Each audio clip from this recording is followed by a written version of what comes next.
All right, so the last things that we have to do in this full stack application, besides obviously adding a database, which we'll get to later, the last things that we have to allow our front end to do is mark our to-dos as completed and delete to-dos. So let's start off by adding endpoints for those things to our back end. What we're going to do is say app.delete. All right, so we'll start off with the delete endpoint. And essentially the way that this one is going to work is the path is going to be /todos/ and then we're going to use a URL parameter, which will be the ID of the to-do that we want to delete. So in other words, if we want to delete to-do 123, right, we'll send a delete request to todos/123. Okay, that's essentially how that'll work. It's just, again, a RESTful convention when you're writing REST APIs. So first of all, let's talk about how we get this ID in Express. All right, the way that we get URL parameters in Express is simply by saying const to-do ID equals request.params.todoID. And there's nothing special that we have to do here, like, like how we had to add app.use express.json for our post requests, right, up here. There's nothing special that we have to do in this case. We can just say request.params.todoID. So now that we have the ID, we're going to remove that from our fake to-dos. And the way that we're going to do that is by saying fake to-dos equals fake to-dos.filter. And we're going to filter out the to-do with that ID. So we'll say to-do.id does not equal to-do ID. Okay, so that'll basically give us all of the to-dos whose ID does not match the ID in this URL parameter here, which should remove the to-do that we want to. Okay, so now that we have that, there's two main things that we can do in responding to the client side. One thing would be to send back the updated array of all of the to-dos, right? This would be very useful because it would allow the front end to basically just set the to-dos state to the response that we get back here. The other thing that we could do is basically just respond with nothing and duplicate this logic on the front end. So what I'm going to do is just send back the updated to-dos because that's easier. And for that, we're going to say response.json fake to-dos. And that will allow our front end to basically just say set to-dos to whatever it got back in this response. Okay, so that is our delete endpoint. The last endpoint we're going to create is one for updating our to-dos. Now for this one, we're going to use a put request, which just like post requests can contain a request body with extra data. And for this one, we're going to use the same URL, right? The same path that we used for our delete endpoint. So we're going to say /todos/todoID.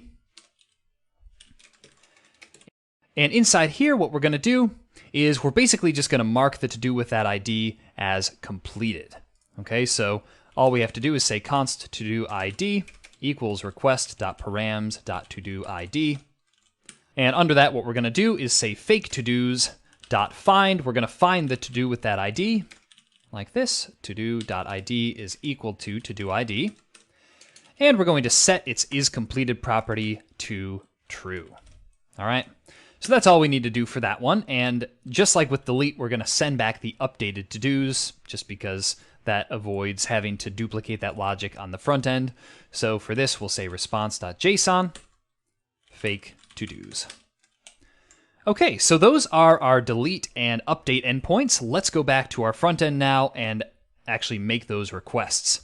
So what this is going to look like for complete to-do, we're just going to send a request to the backend by saying const response equals await axios.put.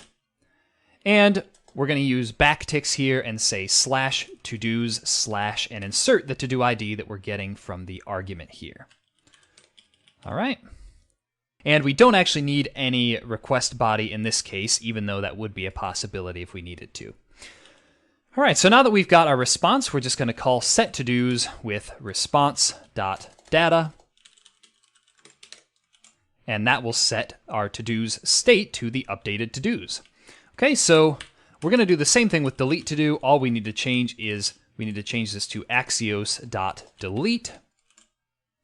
And set to-dos response.data is the same thing as before. So we should have a fully functioning app at this point, which we can check. First of all, we're going to want to restart our server to make those changes take effect. I almost forgot that.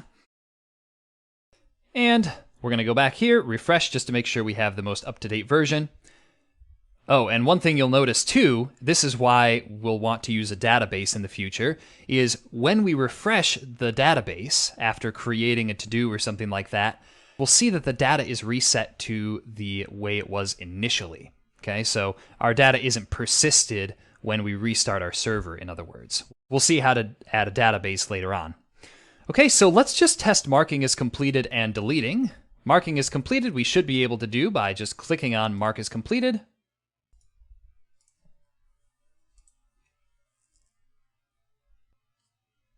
And it looks like we got an error for that, so let's go back here and take a look. Here, I just forgot to add request and response to the callback here. Not sure why I forgot that, but let's add that right now. And we're going to have to restart our server to make that take effect. So node source/server.js. And we should be able to go back now, refresh our application, and mark as completed, and we see that that marks a given to-do as completed. And we can also delete our to-dos by clicking delete, and we see that disappear. And just to test that we can still create, right, that we didn't mess anything up there, we can say something like build a full stack app, create, and we can now mark that as completed because we have done just that. So I hope this has been informative for you, and I'd like to thank you for viewing.